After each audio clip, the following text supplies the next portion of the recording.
Tougher gun control, that's part of the president's appeal to America from the Oval Office last night, saying it's one of the keys to stopping terror attacks here at home. Kentucky Senator Rand Paul, presidential candidate, with me live back on the Hill, sir, and good morning and welcome back here. I was watching your tweets in real time last night. You had a lot to say, including this. This speech was an attempt to turn a necessary discussion on terrorism and national security into an ineffective gun control debate. Go, explain. Well, it's sort of a bait and switch thing. We've decided that we're going to talk about gun control. In reality, we need to be talking about border security. We need to be talking about terrorists and how they get to our country. That's why I've been advocating for a couple of years now that we need more scrutiny. And in fact, I think we need to stop. I think we need to have a moratorium on new immigration from the Middle East till we get a grip on who's here and whether or not they've come to attack us. Obviously, the woman involved, the female involved with this terrorism, should have never been in our country.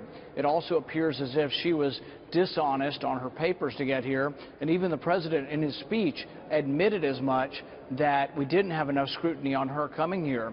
So I think we need to revamp our entire system, and until we're certain that we're not admitting people who would attack us, I think we need to just press pause. Let's have a moratorium for a while. And you know, there's a movement in the House tomorrow that we'll talk about a little bit later when it comes to the visa program.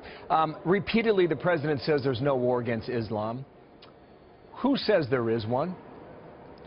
Well, I don't think anybody does. In fact, I've been saying over and over again that the ultimate answer, the long-term peace or long-term victory, will be when civilized mainstream Islam rises up and stamps this out. Because the problem is if Europeans or Americans are seen as the ones defeating ISIS, then what happens is they say, oh, well, these are the Crusaders again, and they spring back up another generation.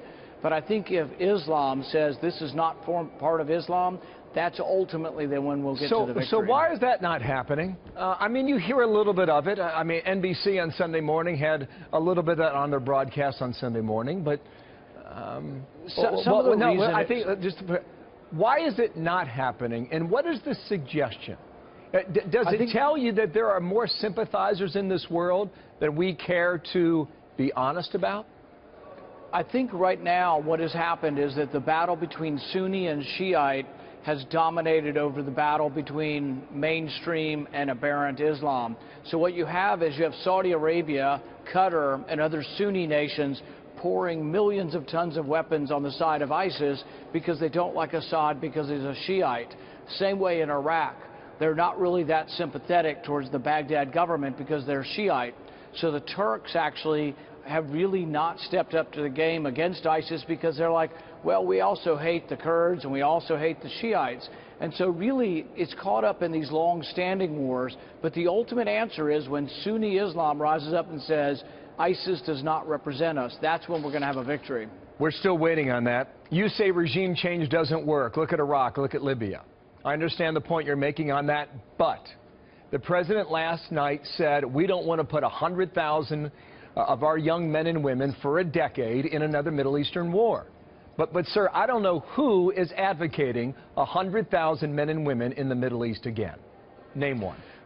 Well, I think the question is the people who do advocate for American boots on the ground, can you do it with 50? I mean, I think it's absurd. I haven't heard 50. Lindsey Graham is the only one who has put a number on the table at 20,000. No, but the president has introduced 50 people. Now he's talking about 200 people. What I'm saying is that you don't go to war with underwhelming force, but then if you're not going with underwhelming force, then we do need to have a debate over whether or not overwhelming force is the answer. I think with overwhelming force, yes, within 6 months, but it would probably require, you wouldn't go halfway. It might require 100,000, 200,000.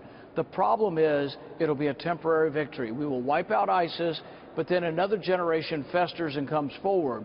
That's why what I'm saying is that the ultimate victory on the ground, the long-lasting victory and peace, has to come from Sunni Muslims. We can be of assistance, but ultimately the boots on the ground, I think, have to be Arab boots on the ground. I have 15 seconds left here. The president called San Bernardino terrorism last night.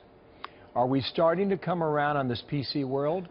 Or not? It's taking a while, but I think the president, even the president's eyes are being opened that, yes, he can't deny that it was terrorism. Rand Paul, sir, thank you for your time. From Washington today.